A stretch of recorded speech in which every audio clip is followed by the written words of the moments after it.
kerja itu bagian dari rahmat, bagian dari bukti kasih sayang Allah kepada kita manusia. Ini anugerah yang luar biasa. Mengaji hening bersama Dr. Fahrudin Faiz. Mari kita simak. Jadi istilah homo faber itu tadi saya bilang dari bahasa Latin, karena homonya sendiri dari bahasa Latin yang artinya manusia. Faber itu artinya menghasilkan sesuatu, menciptakan sesuatu, membuat sesuatu. Jadi manusia itu makhluk yang menciptakan sesuatu, membuat sesuatu, menghasilkan sesuatu. Makanya homo faber ini sering mudahnya kemudian diterjemahkan manusia itu makhluk yang bekerja. Ya karena untuk menciptakan sesuatu itu kan harus ada kerja yang dilakukan. Untuk menghasilkan sesuatu itu harus ada yang dilakukan. Jadi makna pertama dari homo faber itu adalah manusia sebagai yang bekerja. Jadi yang menunjukkan bagian dari man the maker, untuk manusia menghasilkan sesuatu. Berarti apa? Yo, kerja itu berarti sifatnya esensial dalam diri kita. Dia hakiki, bagian dari kodrat kita. Makanya manusia itu kalau ndak ngapa-ngapain sama sekali, ndak enak. Jadi ndak nyaman. Boleh teman-teman merasakan sendiri. Apa ada manusia yang bisa tidak ngapa-ngapain?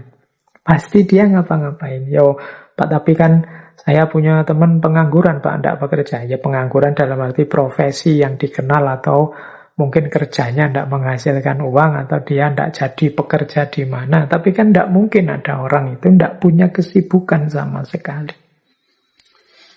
Yo, semoga ndak seperti guyonan hari ini kan, kesibukanmu apa hari ini? Wah, saya hari-hari ini sibuk sekali nganggur. Pekerjaan saya yang nganggur itu dan lain sebagainya. Tapi manusia itu hakikatnya kerja. Manusia itu mengendalikan nasib dan lingkungannya melalui aktivitas kerja. Dan itu dorongan dari dalam dirimu. Jadi yang homo-homo itu tadi kan maksudnya fitrahnya manusia, kodratnya manusia. Nah, kalau dimaknai lebih jauh, di situ saya tulis beberapa pemaknaan jauh dari homo faber itu. Misalnya, manusia itu kapasitas dan kemampuannya diukur dari sejauh mana dia menghasilkan sesuatu, sejauh mana dia melakukan kerja. Jadi, saya itu apa sih yang saya bisa, apa sih yang saya mampu, kapasitasku berapa atau seperti apa sih, itu biasanya dilihat aku bisa menghasilkan apa yang bisa aku lakukan yang membuahkan sesuatu. Nah, ini bagian dari homo faber. Makanya orang yang tidak bisa apa-apa itu kan rasanya agak minder gimana gitu. Wah, saya itu rasanya kok tidak bisa apa-apa. Itu kan teman-teman rasanya minder. Itu karena bagian dari dorongan makna diri kita sebagai makhluk yang bekerja atau menghasilkan sesuatu. Bahkan lebih jauh, manusia itu mampu mengenali dirinya dari apa yang mereka kerjakan. Jadi kalau kita ingin memahami siapa kita, ya yang kita lakukan kan merenungi diri kita. Kalau teman-teman cermat, sebenarnya merenungi diriku itu yang direnungi apa sih?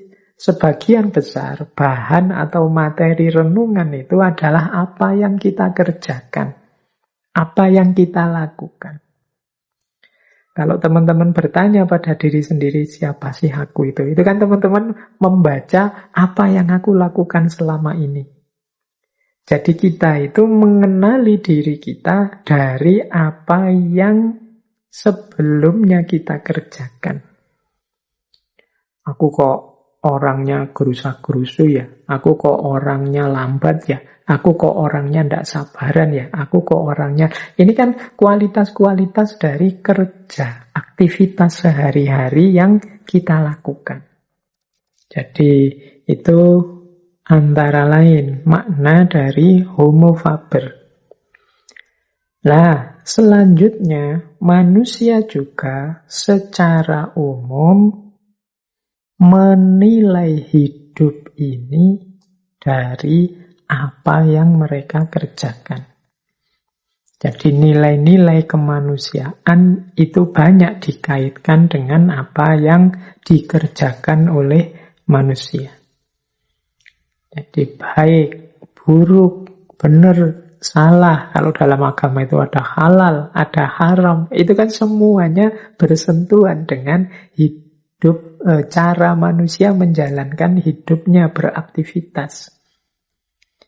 Jadi nilai itu kita rumuskan dari situ. Oh, itu orangnya rajin. Oh, itu orangnya males.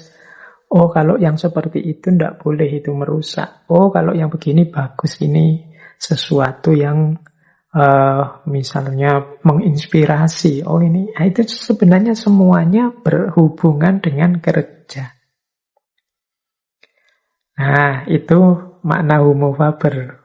Bisa pula dimaknai manusia itu dia dipandang tidak bernilai dalam tanda petik ya. Ketika dia tidak mampu mengerjakan sesuatu atau tidak mampu menghasilkan sesuatu seperti yang diinginkan. Wis mudahnya begini, untuk tidak noding keluar ya, untuk kita sendiri misalnya. Kita misalnya mahasiswa ujian.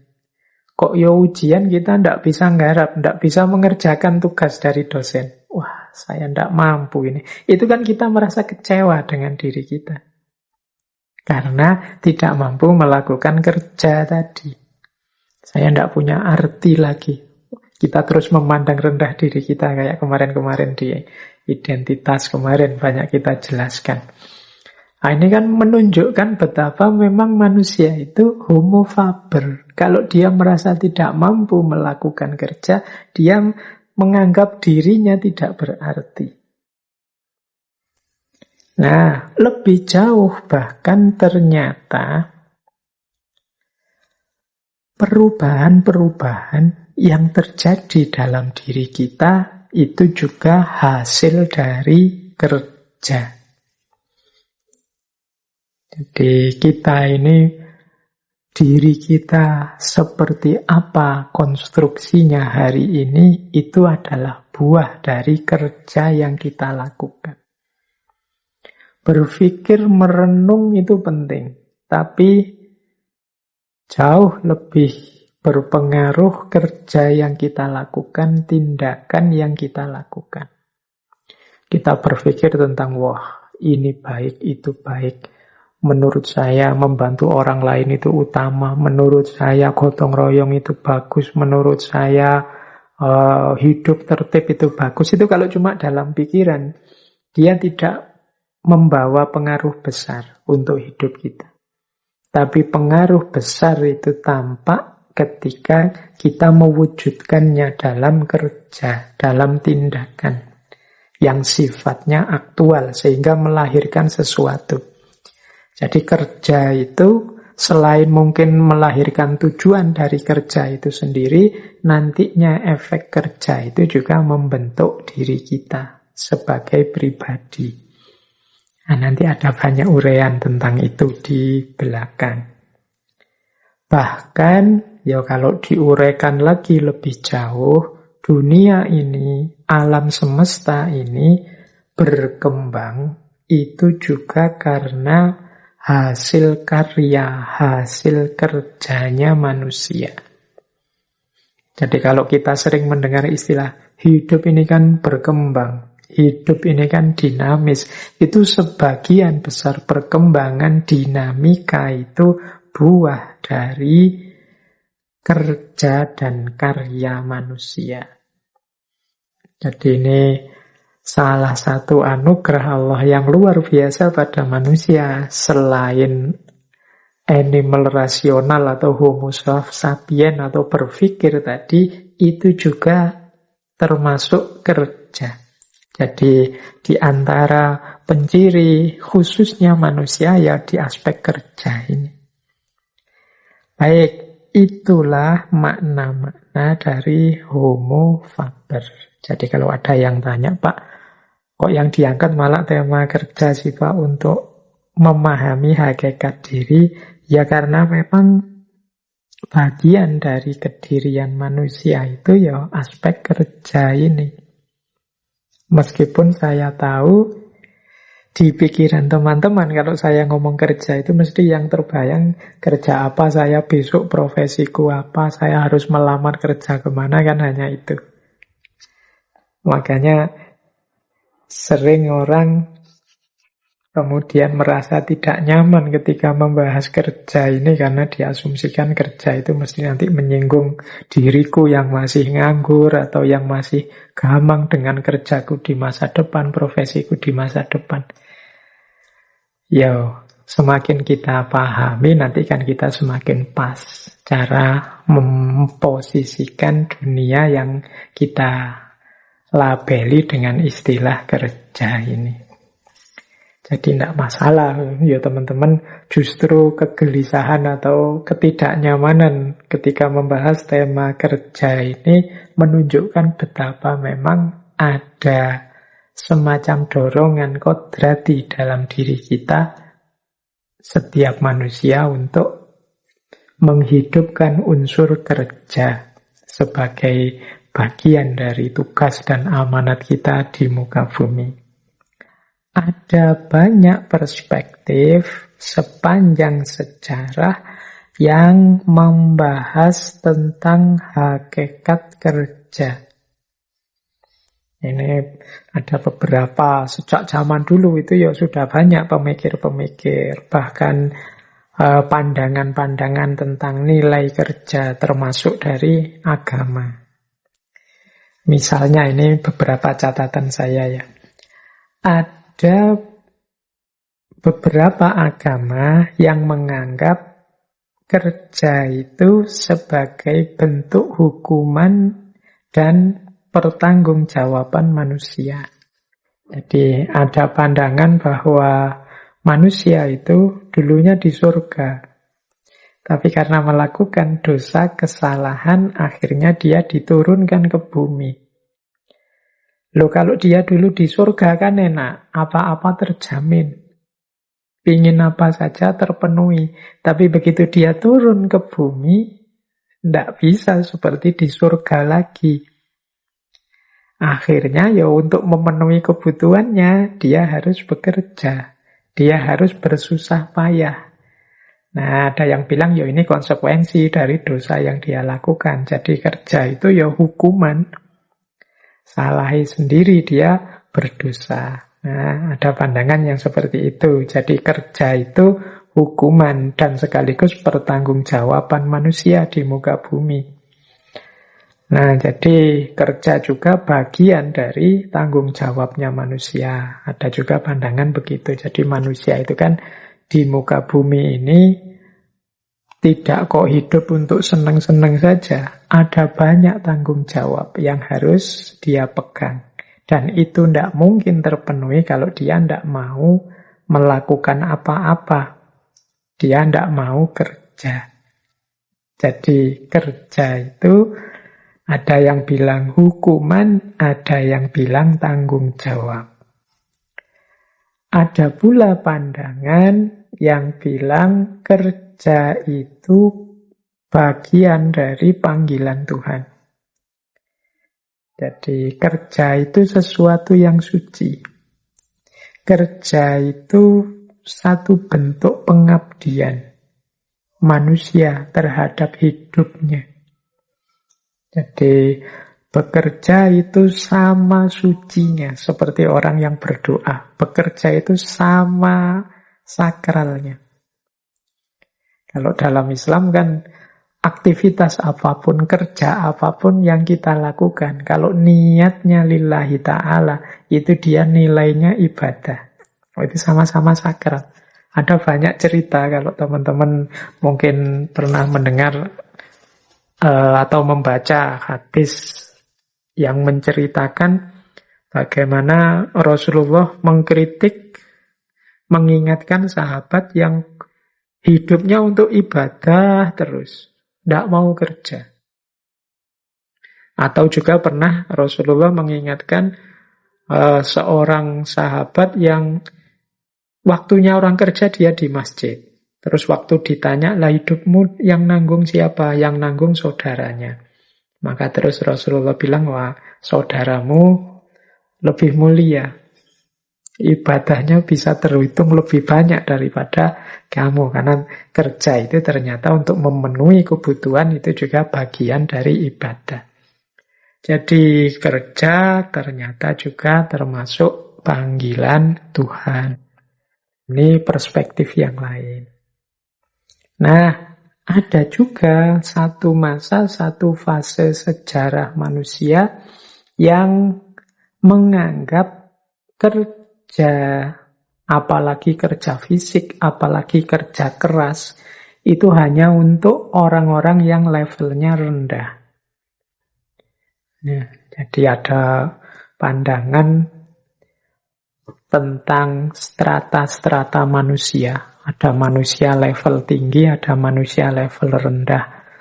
Ya, kalau di barat misalnya ada zaman perbudakan. Manusia yang punya perspektif manusia itu ada levelnya, ada stratanya, ada kastanya. Nah, kerja-kerja kasar, kerja-kerja fisik itu jatahnya level rendah. Kalau yang level tinggi itu tugasnya dia merentah saja, tidak pantas dia kerja keras, dia tugasnya mikir saja, mengambil kebijakan, merentah. Yang kerja keras itu yang orang-orang level rendah.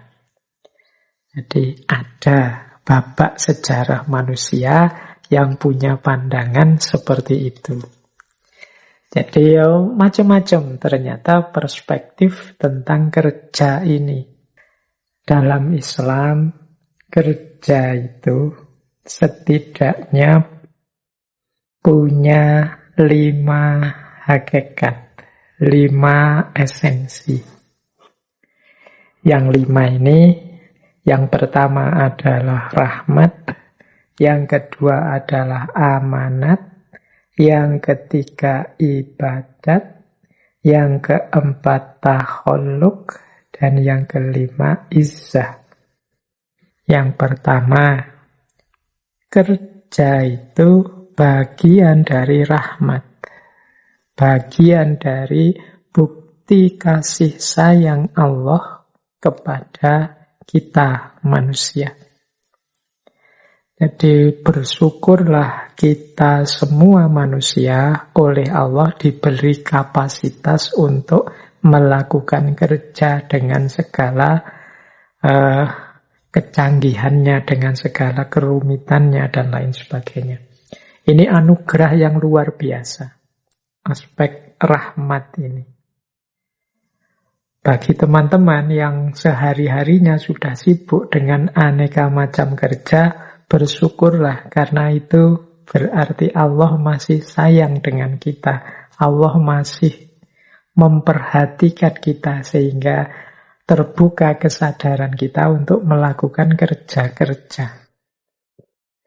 Banyak loh orang yang tertutup hatinya sehingga disuruh kerja tidak mau, tidak punya kesadaran untuk kerja. Misalnya dia lebih suka menggantungkan hidupnya pada orang lain.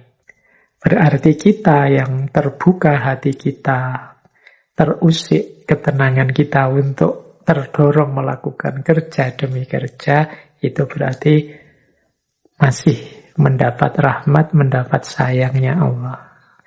Lawannya kerja itu kan males. Jangan dikira, Pak, lawannya kerja itu mikir. Enggak, kalau mikir itu bagian dari kerja juga. Lawannya kerja itu males. Jadi orang yang tidak mau kerja ya tentunya orang malas. Salah satu sifat yang tercela, kasal. Jadi hakikat kerja yang pertama, dia adalah rahmat. Bagian dari kasih sayang Tuhan pada kita. Berarti ketika kita, wah saya kok sibuk sekali ya, banyak aktivitas, banyak tanggung jawab yang harus saya selesaikan, bersyukurlah. Berarti Allah masih sayang dengan kita. Masih dibuka hati kita untuk sadar tanggung jawab kita. Yang kedua, kerja itu amanah. Jadi, ya sebagaimana kita tahu ya, manusia itu dalam hidup ini kan oleh Allah dihadirkan di muka bumi ini tidak hanya untuk senang-senang, tidak hanya untuk menikmati hidup, tapi ada tugas-tugas, ada amanat-amanat yang harus kita selesaikan, yang harus kita pertanggungjawabkan. Pak, saya kerja sebenarnya ndak mikir ke sana kok Pak, yang penting saya hanya biar ndak lapar saja, biar saya bisa makan cukup dan tetap sehat. Loh, itu juga bagian dari memenuhi amanat dari Tuhan. Tubuh kita ini adalah kan juga titipannya Allah yang harus kita jaga biar dia tetap sehat terus. Makanya kalau saya kerja hanya demi sesuap nasi biar tetap bisa makan dan sehat, Pak, itu sebenarnya sudah menunjukkan pertanggungjawaban kita pada Allah. Menunjukkan kita sedang memenuhi amanat dari Allah. Apalagi kalau itu untuk menafkahi keluarga, apalagi untuk menafkahi mungkin membantu orang tua dan lain sebagainya. Apalagi kemudian untuk membantu sesama sekeliling kita dan lain sebagainya. Ini menunjukkan kita pribadi yang amanah. Kerja itu dalam rangka kita memenuhi amanat dari Allah dalam bentuk apapun. Ya enggak selalu definisinya kerja itu kan teman-teman membacanya kita mencari nafkah yang diberi uang atau diberi upah atau gaji. Kerja untuk misalnya memperbaiki jalan, kerja untuk membantu tetangga yang kesusahan, kerja apapun kan jenis-jenis kerja itu pasti bagian dari tanggung jawab kita atas amanat-amanat yang diberikan oleh Allah pada kita. Jadi kerja itu rahmat, kerja juga amanah. Orang yang tidak mau bekerja, tidak mau beraktivitas, tidak peduli tugas tanggung jawabnya di muka bumi, ya kita menyebutnya orang ini tidak amanah. Baik, itu rahasia kedua dari kerja. Yang ketiga, kerja itu bernilai ibadah. Nah, nilai ibadah ini tadi saya singgung sebentar. Apapun aktivitas kita, kalau nawaitunya, niatnya lillahi ta'ala dalam rangka memenuhi amanat tanggung jawab dari Allah, maka dia bernilai ibadah. Apapun itu. Tidak hanya sholat, zakat, puasa, haji yang bernilai ibadah. Apapun, kita kerja, kita bersih-bersih rumah, kita nyapu halaman, kita apapun yang kita lakukan, itu bisa bernilai ibadah. Jadi, ternyata ada banyak jalan untuk kita dekat kepada Allah. Ibadah itu kan cara kita mengabdi, menghamba kepada Allah. Sehingga Allah kemudian ridho dengan kita dan kita bisa kembali padanya dalam situasi yang mutmainnah, radiyatan mardiyah. Kita ridho dan diridhoi oleh Allah. Itu ternyata segala aktivitas, segala kerja yang kita lakukan bisa masuk bagian itu. Bagian dari ibadah. Jadi teman-teman, tidak harus kemudian orang yang tiap hari di masjid saja, orang yang tidak pernah kemana-mana ibadah, wiritan saja kemana-mana bawa tasbih. Itulah seorang abid, ahli ibadah, tapi juga orang yang mungkin kelihatan pekerja keras sekali. Atau kadang-kadang kita menyebutnya ini pekerja kasar, kerja di jalan-jalan. Kita kan sering lihat orang kerja kelihatannya berat sekali, siang-siang, dan lain sebagainya. Itu nilainya bukan hanya nilai duniawi, itu bisa bernilai ibadah. Ya tentu saja kalau niatnya pas, cocok. Jadi jangan dikira orang yang beribadah itu yang sehari-harinya di masjid terus, atau kemana-mana pegang tasbih terus, atau pakai baju apa, dan lain sebagainya.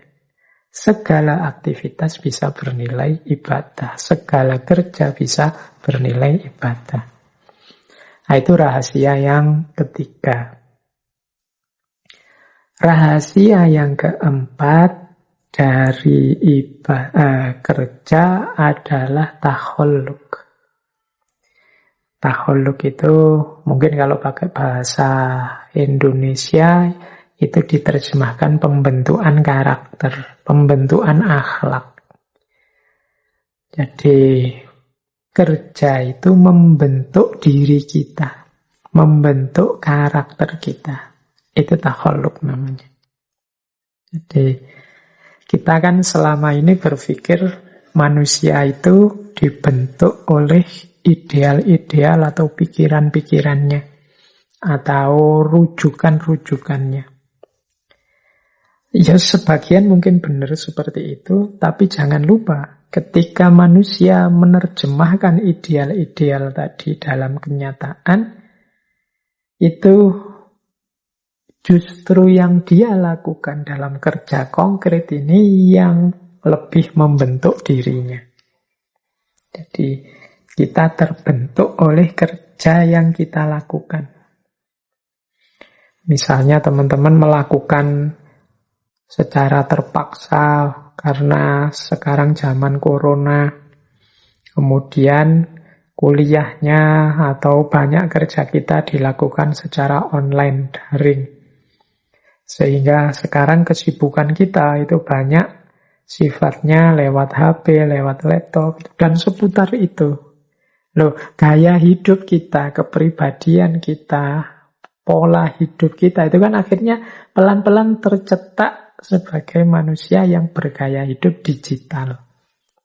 Dengan segala pola dan konsekuensinya. Dan itu pasti mempengaruhi isi diri kita. Itu yang disebut takhalluk.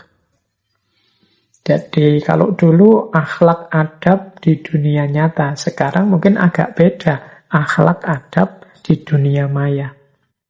Yang ini pelan-pelan membentuk diri kita. Mereka yang kerjanya di kantor setiap hari, berhubungan dengan formalitas-formalitas pekerjaan, dengan mereka mungkin para seniman yang kerjanya lebih bebas, tidak terlalu banyak terikat aturan misalnya, itu kan pasti terbentuknya mentalitas dan karakternya berbeda.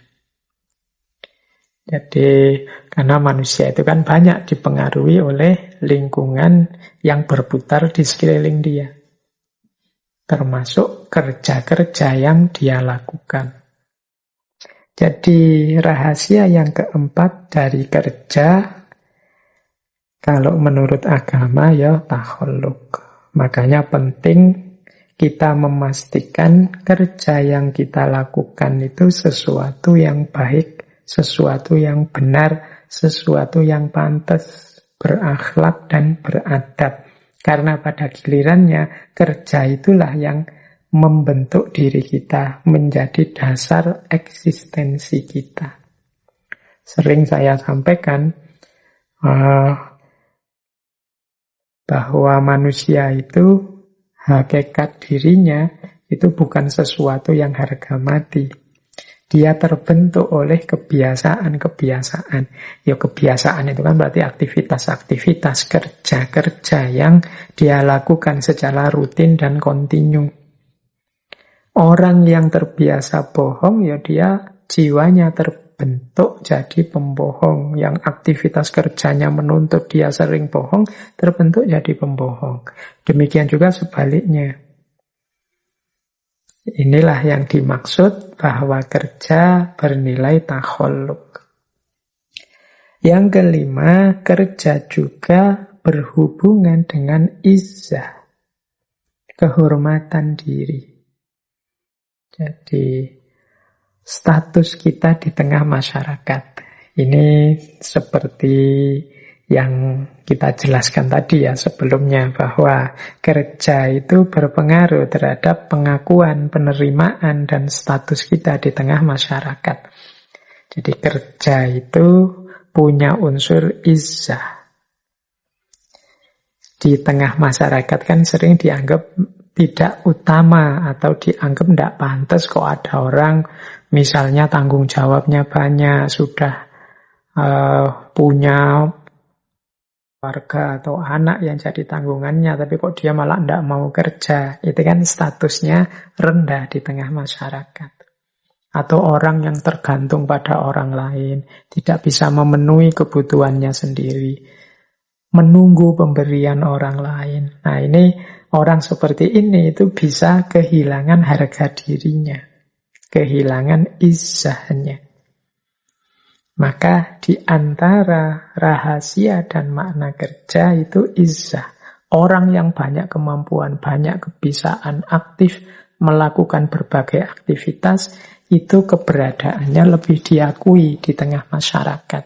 Dia juga dipandang orang yang punya nilai, orang yang bernilai. Dibandingkan orang yang mungkin, kalau bahasanya anak-anak hari ini ada istilah rebahan saja. Jadi tidak ngapa-ngapain. Tidak ada sesuatu yang keluar dari dirinya. Tidak aktif, tidak produktif.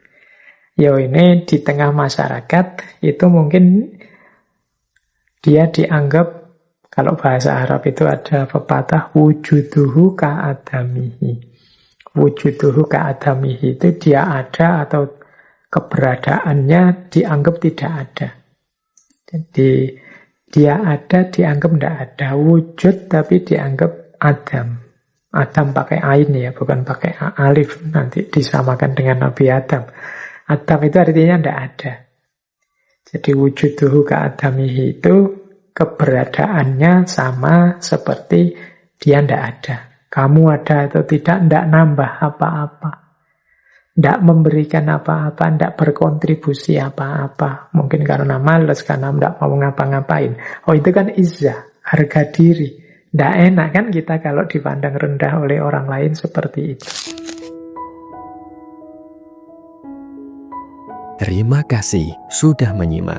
Semoga channel Mengaji Hening bersama Dr. Fahrudin Faiz selalu bisa memberikan ilmu, motivasi, dan kebermanfaatan.